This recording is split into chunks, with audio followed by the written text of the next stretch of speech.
Well, this particular panel is one that is born a little bit out of my own personal experience. When you're launching and trying to grow a company, some of you may not know that before I was head of BioUtah, I was CEO of a medical device company that my father and I founded. We had some great challenges. When we first formed our company, it was only 10 years after the medical device amendment had been put into effect.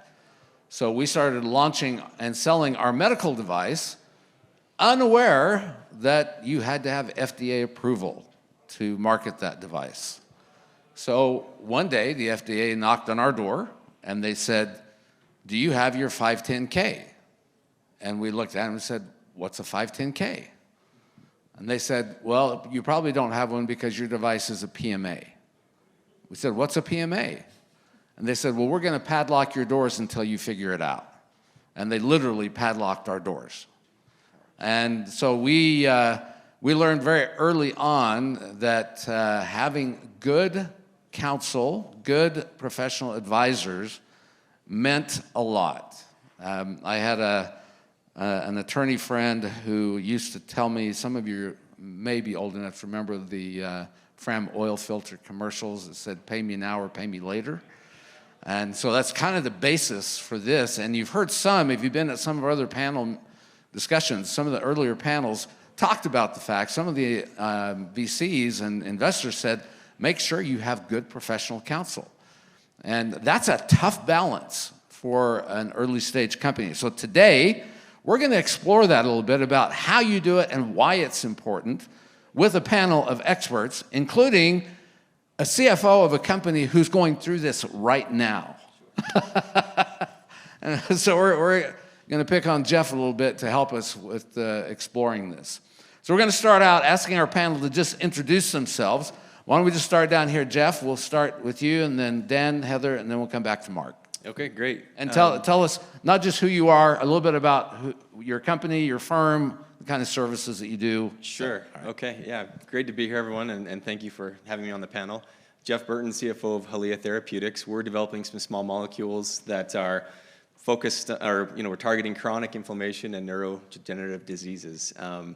I've been with the company for almost 4 years, but worked with Dave Beers, who's one of our founders, for the last decade. Many of you know Dave, and I've been fortunate enough to work with him.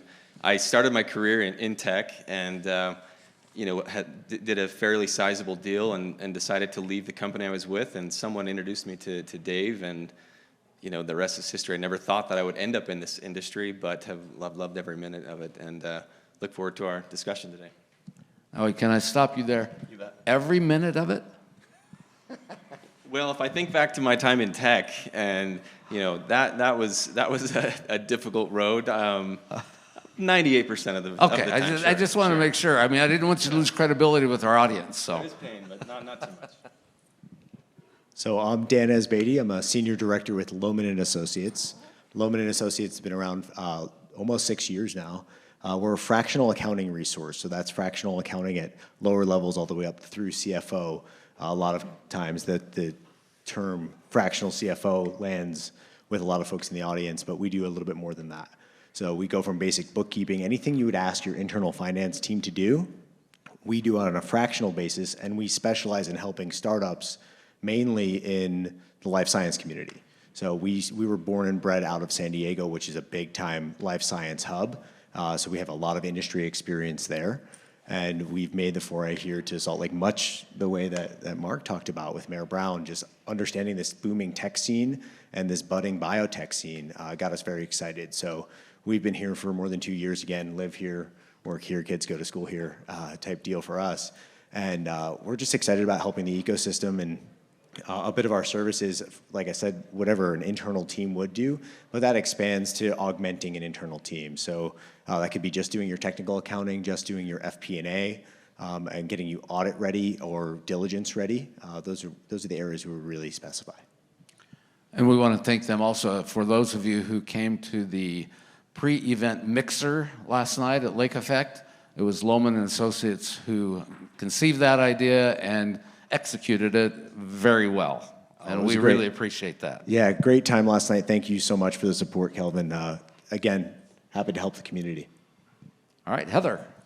Yeah, I'm Heather Allen. I'm a tax partner with Tanner, which is a large regional public accounting firm based here in Salt Lake. Been around for a really long time, not affiliated with OC Tanner. So those are many of the questions that come up when we meet people for the first time. But Can you make me a little award?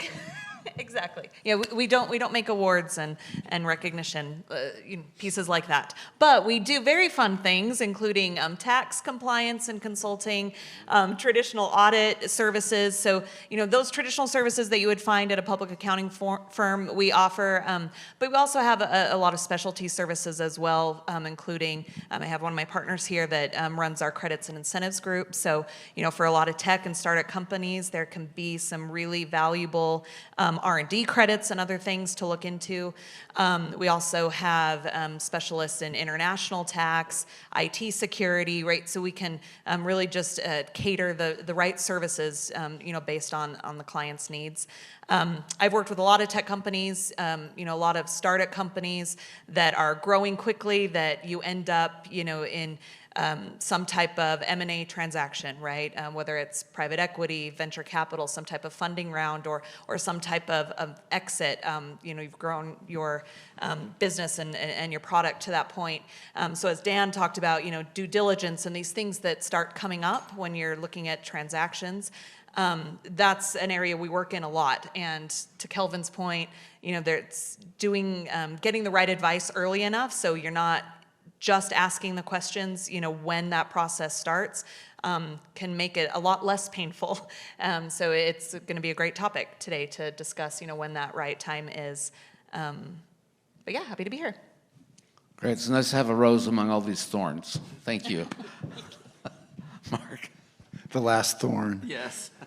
Well, you heard my introduction about Mayor Brown. I'll just say most of the last 35 years I've worked with emerging companies. I started in Silicon Valley and spent a long time there, and then in Utah where I mostly grew up.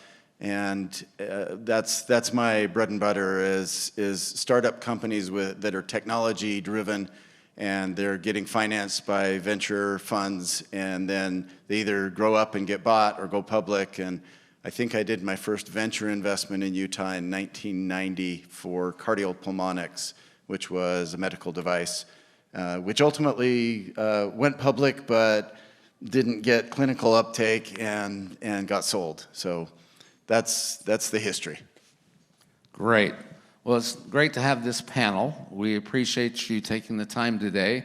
I'm going to start off with Jeff, because I think he can kind of help set the tone for what we're trying to accomplish here today. So as CFO of an early stage company, how do you view professional services? How do you balance the need for good quality representation and services with the demands of budgeting and allocation of capital, which can be so critical for an early stage company? Yeah, no, it's a great question, and as I've thought about, this panel and preparing for this, I talked with our CEO, Dave, and, we can laugh now, but reminisce about some of the terrible experiences that we've had over the last 20 years where we made the decision not to get a high quality professional service firm, or, and whether that was legal, finance, HR, IT, and decided to do it ourselves or Google it, or refer on our neighbor's brother who had some knowledge of what we were working on. In any case, it is a balancing act, because you don't, you are always looking at your burn rate, how much runway you have, and you've got to consider, okay, if we hire this firm or bring on this professional, how does that impact our company, our ability to do, additional R&D, bring on more help. But in all the discussions that I had with Dave and the other members of our team, we came to the conclusion, and it's easy for me to say now because, you can look at our history. We just finished a Series C, so we're well funded. I'm not too worried about money right now. But when you come, when you're building your company, whether you're just starting out or you're about to do your first financing round, I think the biggest takeaway that Dave and I thought, and that I've had from my experience, is that legal counsel, good legal counsel will always be worth it.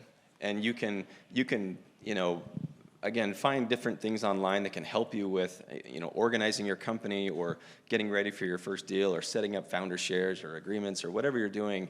You can find the adequate help, but if you're trying to cut costs now, you'll pay for it later. And so that's one thing that we look at is, okay, if we go with this firm versus this firm and the cost, we save costs, but what if we're presented with an opportunity 3-4 months down the road? Are we going to end up going back to them anyway, right? Is this other firm, this other cheaper option going to get us to where we go? And I think one key thing that we think about, and I think about all the time, I forget who told this to me in 2020, but when you're looking to hire a firm, when you're looking to hire professionals, find people that have been where you want to go, right? So if you want to go public, if you want to have an M&A event, if you want to commercialize a drug, you probably don't want to work with that firm that helps commercialize a drug 10 years down the road, but find someone who's got that experience, pick their brain, have them point you to the right direction, and maybe you'll find out that you can work with their firm. But look for those folks, and I would say defer to them, start with them. Okay, so with that premise, I'm going to ask the three professionals here in the middle to share with us a horror story. Tell us a story about a time that a client came to you too late. Yeah, so we get this question a lot, and it comes up a lot. So as a fractional outsourced resource, we have that chicken or the egg story all the time. Hey, do we invest in this now? Do we maybe defer a few expenses that could be R&D, or that you think you could commit to the science or the engineering or the technology that you're after, and sacrifice the accounting side? That's the seesaw. So we have plenty of stories. One that comes to mind right away is actually a biotech company that we did a huge cleanup project for. So it's the adage that you had, pay me now or pay me later. They were in the throes of diligence. It dragged on too long. The deal fell apart.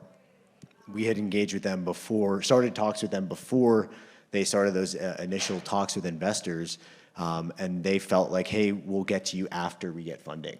And we're like, okay, are you sure you're ready for diligence? And they weren't. So they were doing their own books. They had a brother-in-law of the CEO doing the books. And sometimes that works and sometimes it doesn't. In this case, it didn't. The deal fell apart. They ended up bringing us in. We worked out a deal with, hey, we'll do the work after you get funding, pay us, right? Don't worry about it for right now. But these things do happen, and it's unfortunate. And that story, we did turn it around. We did, basically 2 full years of accounting work and accounting cleanup in a matter of weeks. We didn't get the original investor back, but we have some connections in those realms as well. So we were able to help navigate that for them and get them funding.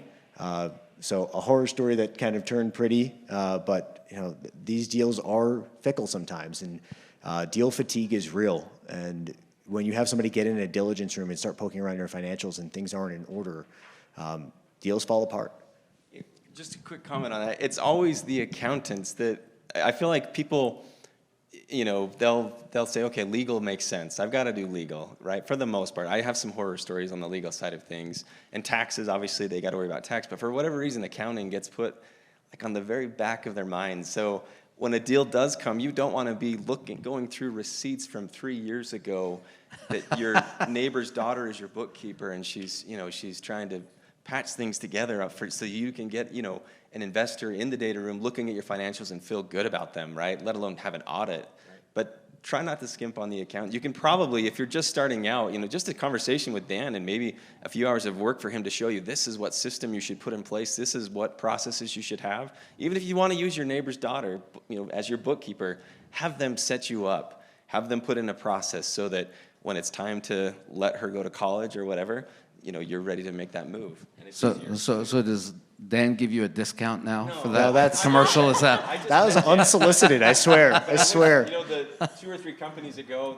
when I had to clean up, I was thinking if Dan had been there for us then, when that company was early, we wouldn't have gone through so much work and so many different technical accounting firm Yeah. brought in, so much money spent. But Enough said. That's Okay, Heather. Thank you. Yeah, I mean, unfortunately, it's not hard for probably any of us to think of a horror story, right? It happens a lot. But deal fatigue, I totally agree with Dan, is real. So for us, one situation was a client came, due diligence had already started, and they realized they had a massive sales tax issue, right? Exposure for not collecting, remitting. I think income tax gets a lot of attention, and I'm fine with that. This is where I work, but sales tax a lot of times is not given enough due when it needs to be. And so going in there, trying to clean up, figure out what exposure was for years, right? You're going back for years. It created huge escrows. So the deal still closed, but I think, the multiple and the overall valuation suffered because of lost confidence, on the buyer's side. You end up with huge escrows, so your seller isn't getting access to that cash, right? Maybe ever, or definitely, not for a period of time where you're figuring out just what that exposure is. So, again, to the point about setting up the right processes, right? A couple hours on the front end of that probably could have saved, potentially millions in the value of the deal on the back end, and it just makes everything harder. And when you lose confidence going through that process, it ends up impacting a whole bunch of other areas. And then one other just big area we see a lot is tax structuring. So I agree, a lot of companies are talking to legal counsel to get entities set up in the way they need to from a legal perspective, but there's a lot of tax elections that can add, piggyback on top of that, not change your legal structure at all. And it may not turn into a horror story. It may, on the back end, turn into, wow, I left a lot of money on the table. Right? I could have done something that would really have provided a much more efficient tax outcome on the back end. So a lot of those things, to just talk about up front can save there. And, we're always happy, to have those initial conversations. And maybe this isn't the right time to really switch all the work or something like that, but it's the right time for this conversation, and we're happy to get you pointed to the next few steps, and then, maybe we touch base later. But not asking the question at the right time can cost a lot. I did want to add to that. One thing that does come up a lot, early stage founders who are taking VC money, entity structure, but also if you're thinking about share-based compensation and long-term incentive programs, the tax structure around that is interesting, it's unique, and there's a lot that you can do both with your legal professionals and with a tax accountant to properly plan for a better exit strategy from a tax perspective as the founders and as the employees of the company. So just always keep that in mind. Make sure you really have a deep conversation with legal and tax professionals when you're thinking about share-based compensation.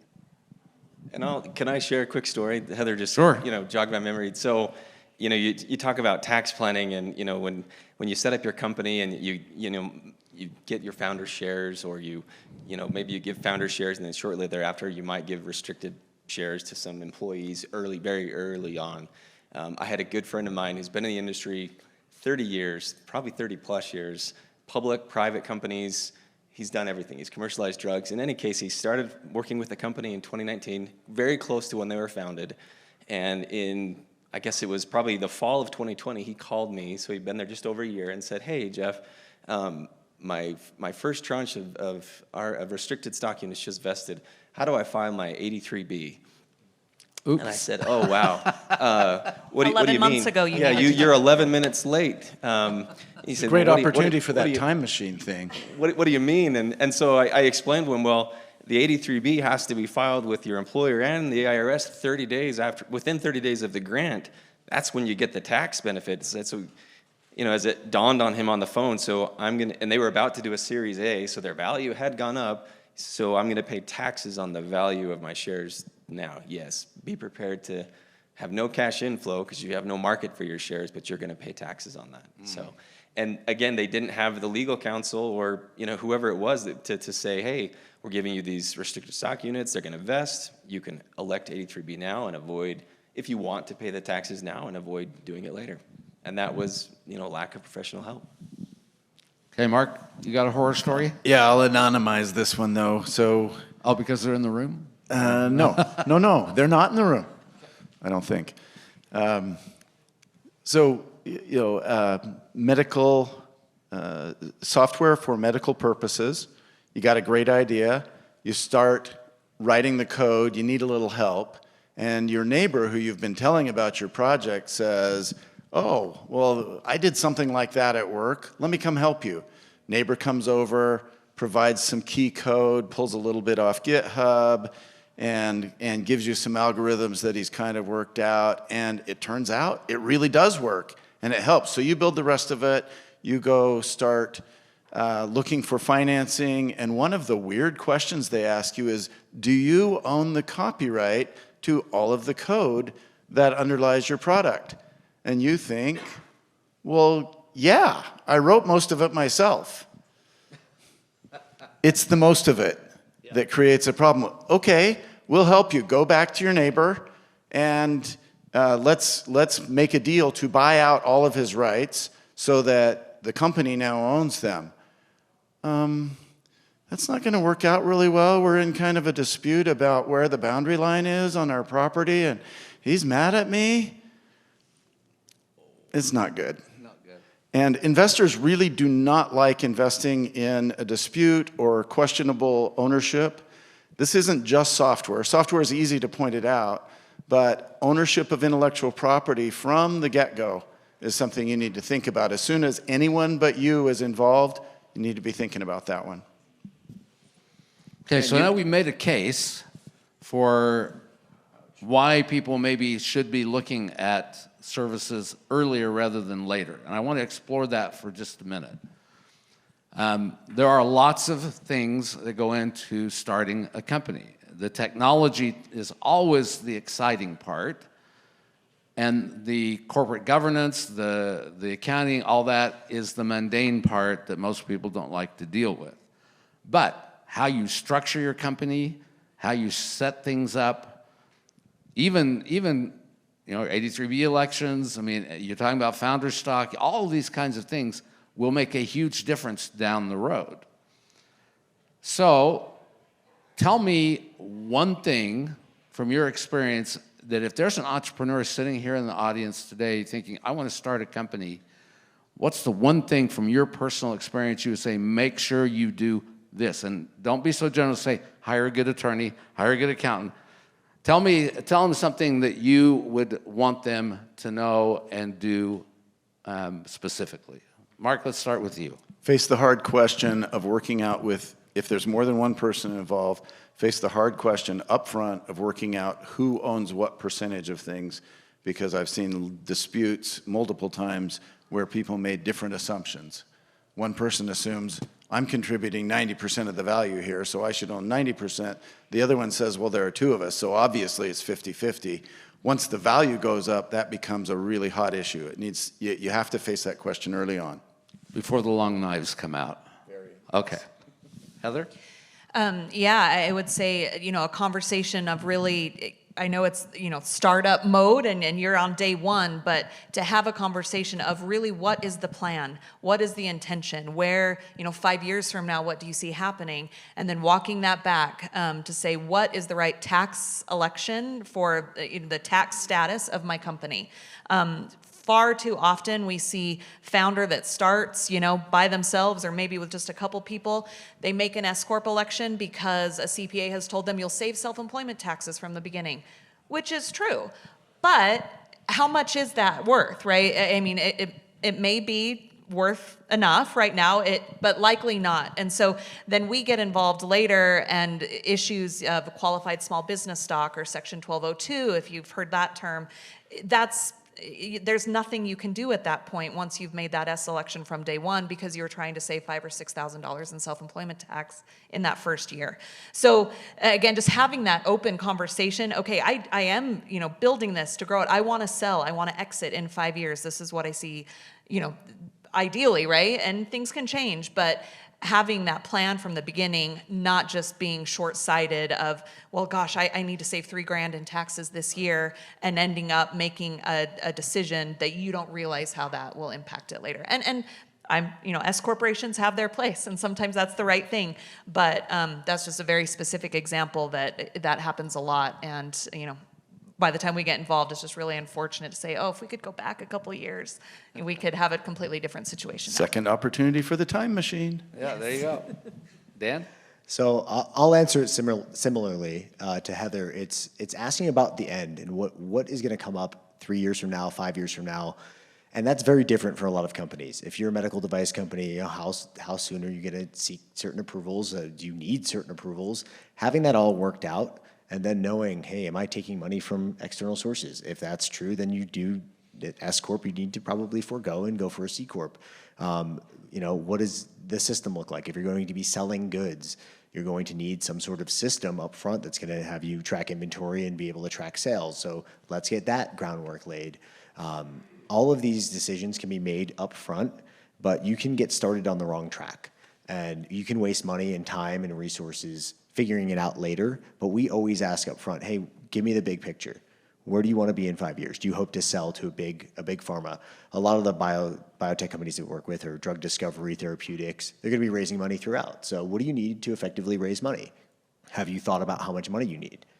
Have you thought about what you need to prepare for those conversations? Do you know the answer to that? If you don't, let's talk about it. And let's prioritize the things that are going to be important to you day one, and let's put a plan in place together. And it might not involve our services today, but I'm going to help you with some free advice and just say, hey, you know, do this on your own right now. We'll help you set up the chart of accounts this way because you're going to want to do things like an R&D tax credit up front and save money on your payroll taxes that you can offset in the first 5 years without revenues. So there's a lot of little things like that that we'll ask about way up front, and having the end in mind and laying that groundwork up front is essential.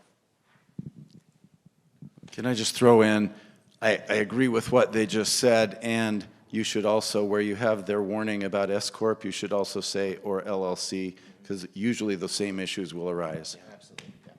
Yeah, I really can't add much to that. I mean, like I said in my opening remarks, you know, figure out where you want to be, and like they said, work back and figure out who you're going to need to help you. You know, there was a great comment made by one of the keynote speakers that, you know, you want to incentivize your employees. If you're going to build a team, you want to incentivize them. If you have an LLC, right, if you decided to go the easy route and you set up an LLC, giving them ownership or a piece of the pie, or something, it's going to be complicated and it's going to be difficult. LLC is probably not the right entity for you, but look at where you want to be, figure out who's going to help you, what you're going to need to bring them on, incentivize them, and you know, keep the goal in mind as you look to hire and bring in, you know, different professionals to help and see, yeah, how are they going to help me get to that point? So I heard Dan say twice in his comments about doing things without either being paid or being delayed in payment. Was I understanding correctly?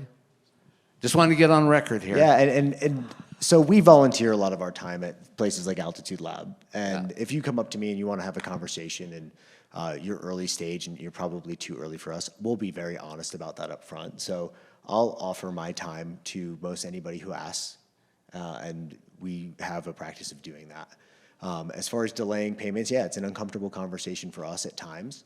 But it depends on the right scenarios, and yeah, that is an option to work that out with deferred payments or discounted fees up front So to make sure that those things primed the happen. question. The question is, for my three professionals up here, companies sitting here thinking, yeah, this all sounds good, but your rates are horrible. How can I afford this? Do you have programs for early stage companies? Do you make allowances for early stage companies, and what does that look like? So You've already started, Dan, so finish your comments. Yeah, so like I said, we have partnerships with a lot of folks here in Utah, a lot of folks that we work with in San Diego. We will discount rates. We will talk up front about things that we can do. And that priority setting is part of that conversation too. If you have a long list of needs, but your budget is much less than the sum of those parts, let's take it in pieces and let's talk to you and educate you about what you can do yourself safely and effectively. But balance with that conversation is a rate card that could be more favorable for certain founders of a certain at certain stages. So yes, we have a practice of that. Yes, come talk to us about it, and we'll be very upfront and honest with you. Okay, Heather? Yeah, I would agree that, you know, that initial conversation, we're always happy to have, right? And will always be honest as well as to say, okay, we're going to give you a couple things to think about, get you started on the right path, but probably not, a good fit right now. You don't need to be paying our rates or, but in a couple years or when you hit this mark or whatever, then come back to us. So always happy to have that conversation. Better to do that and ask the questions than to not ask the questions and wish you had later. For us, we're always looking for clients that are just a good fit with our service offerings. And so whether that be, maybe your tax returns are very simple, but R&D credit is a bigger issue for you to look at. And so we're going to, mix and match those right services to really provide the value that you need. And, looking for those partners and clients with, long relationships and that are going to be a good fit for our firm, not just for this one project, but at a higher level, what really makes sense for us to be partnered with. Okay, Mark? Multiple answers. One would be, so you're going to do a Series A financing with some of the venture funds that you saw on the panel this morning. That was a great selection of different kinds of venture. Even the simple Series A deal that they talk about, plain vanilla, the legal fees are going to be $50,000 for the company on that. We will be, if you have a real term sheet from a real venture fund, we'll say, okay, assuming things go smoothly, we'll do the work now, you pay us at the closing. So that is how you can get over that hump. If you're not at that stage and you say, we want to hire you, we want your advice, but you're very expensive, and we do have, for privately held companies in Utah, our corporate group generally discounts our fees about 30%, which is a pretty significant discount, but it is a little like a jewelry store. We start at a really high price and then give you a discount, right? There are lots of big companies paying that really high price, but we will be happy to talk about it. We're not embarrassed to have that conversation with you. And if that doesn't work, you've got an idea and you're a brand new founder, buy me lunch and I will give you some advice about big mistakes to avoid. That sounds great. So if a company approaches you that way, do you look at them askew a little bit, saying, "Oh, great, now they're just going to try and nickel and dime us," or do you say, "No, I see this as a company that could be a future client"? Always the latter. Okay. I'm ever the optimist. I kind of have to be in this track and this arm. We love that people are investing in the science community and medicine and technologies, and this is what moves the world forward. This is our way of participating in that. So if we love founders, their dreams, their hopes, and we want to be a part of that. So I will never look at a founder askew for being where they're at. That's simply put, these folks or founders are much more capable of changing the world than I consider myself or our firm. So I admire the guts that it takes to be a founder. I admire the courage, everything that it takes. It's such a hard journey. I'll never, ever look at it askew. And with that said, I guess what I'm trying to say is everybody's a hopeful client, and we're always willing to work and have those conversations up front and be a partner. Yeah, I would just say if you're asking those questions, you're automatically, one step ahead from all the people that we never talk to that never ask the question. So it's not going to be something that we're looking at you saying, oh, this is too small, or you're asking the right questions. Again, we're going to be upfront about whether this is, the right fit at the right time. How can we help, though? If it's not a good fit for us, how can we help to make sure you're getting the right people involved? And so, definitely not, looking at anybody that, oh, you shouldn't be asking that question. We're just thankful that you at least knew to ask. You agree? Yes. Okay. There are two times when big law firms get new clients. One is if you're a brand new startup, and to do that, we have automated forms and package deals and cap pricing, because if we don't get you then, you're not going to come back to us until you're doing, like Fred Lampropoulos talked about, a $700 million financing, and you say, we've really outgrown our counsel, we need Mayor Brown for this. But in between is a lot of stuff where we would like to be working with you. So for that reason, we're eager to figure out a way to help you from the beginning and make it affordable so that you can get there. So one of the things I found when I was CEO is professionals are very important to help give perspective. But sometimes I find that professionals feel like they have to dictate to you what you can and cannot do. I can remember when I was the mayor of Cottonwood Heights, I had a city attorney who came and said, this is what you can't do, you can't, and I finally said, I don't want to hear what I can't do. I want you to tell me what I can do. Tell me the framework, and then tell me the risk so that I can make an informed decision. Tell me, a lot of times clients come in and they kind of expect you to be the experts and to tell them what to do, versus clients who come in and say, just tell me the parameters, I'll decide. Tell me how you approach that from your perspective, and then I want to get to Jeff and ask him how he handles that from his perspective as a CFO, how he views professional services in that regard. Let's go Heather, then we'll go Mark, we'll go Dan, then we'll go down to Jeff. Yeah, we try to approach all of those conversations from a perspective of, we're providing tax advice, but, the tax tail shouldn't wag the dog. And so this is one piece of information for a business owner, for a CFO, to factor in with everything else around this transaction or around the current state of the business.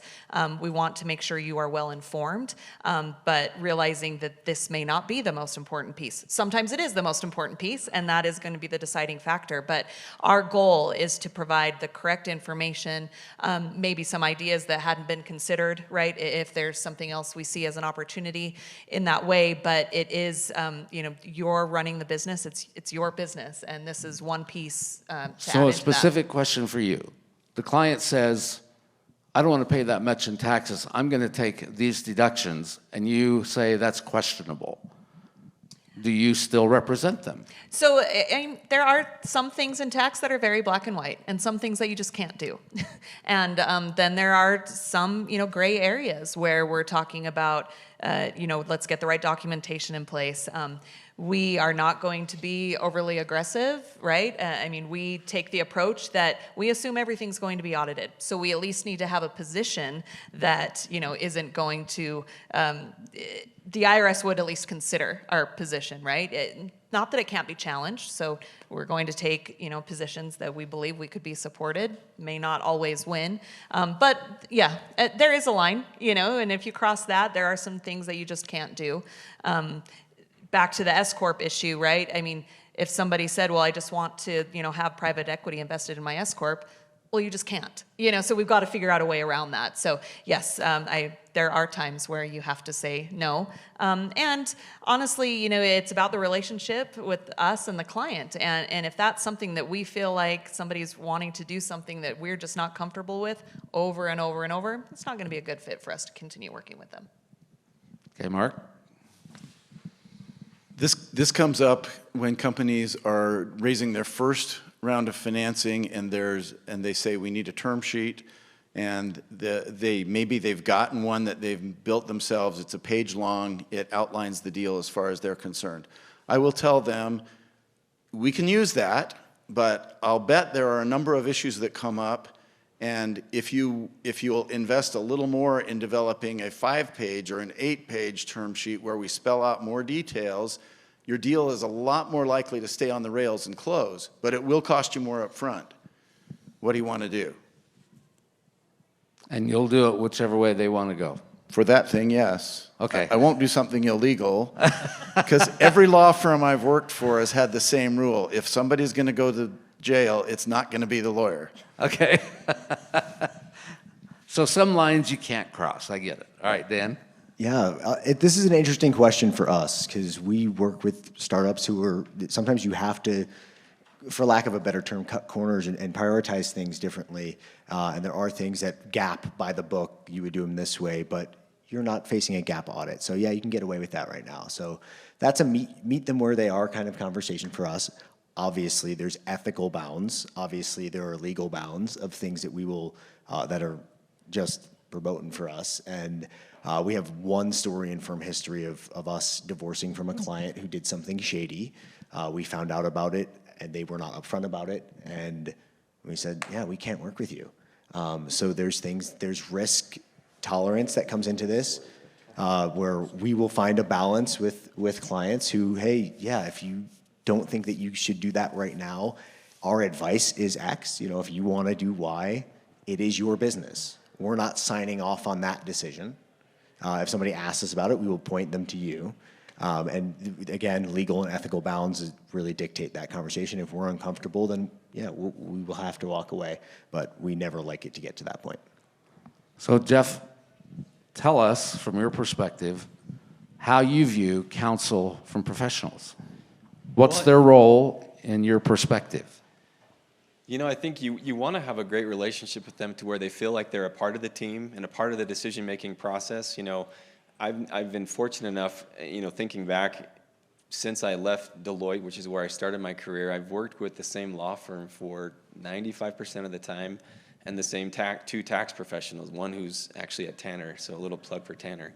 But they know that I highly value their input, and they'll be a part of our discussion. And I know that if I ever do anything illegal or shady, they're all going to tell me, "Have a nice day, Jeff." Right? So, you know, my legal counsel, I don't think my attorney's here, but you know, he's here somewhere. But they've been outstanding at saying, you know, when there is a difficult decision to be made, showing us our options, giving us, you know, not just saying, "Hey, you can't do that," but saying, "Hey, this is a little, you know, sketchy, or this could get a little risky, and here's why, what we've seen, and these are your options," so that we as a team internally can make a better decision. But I've fortunately never had the moment where we just said, "No, we're not going to accept that." We have disagreed on certain things, but again, never where it was an ethical question or a legal question, fortunately. But you know, those folks, you know, when they come to you with those types of topics or issues, you know, their whole reputation is based on the fact that they're going to protect you from a legal perspective. You know, they're going to reduce risk, and so you know, we look at what they tell us or what the input they give us as very valuable. And they, you know, while we do have experience, they've seen experiences of 50+ companies in the last 2 years, or however many it might be. So don't take it with a grain. You know, value what they say and take their input, especially if they're experienced in our industry. They've seen the nightmares. They've seen the major problems. Mark, you had a story you wanted to end on here? Yeah, because it's the reverse issue. I had a client say, "We want to put in place an incentive stock option plan." And I said, "Great, we have a plain vanilla plan that we use all the time. We can do that, and the board consents, and the stockholder will get it in place for $1,000. And they said, "Well, our company's a little different. We want to go through and tweak it in a bunch of ways." And my advice was, look, where you are right now, do the plain vanilla and save those legal fees. You can go hire 5 more days from a consultant to get your product done, and you'll be better off in the long run. And they were astonished. So am I. I think it was the right thing to do. Okay. Well, we appreciate our panel today. This is a sensitive topic in many ways to talk about. You know, when do you spend the money? What do you get for what you spend? A lot of times it's really not about how much you spend. It's about what you get for what you spend. And that, to me, should be the guiding principle I learned the hard way through many years of business, that I could have avoided a lot of costs, a lot of headaches by doing it the right way. So we appreciate our panel today for helping us have that perspective. Thank you for your time.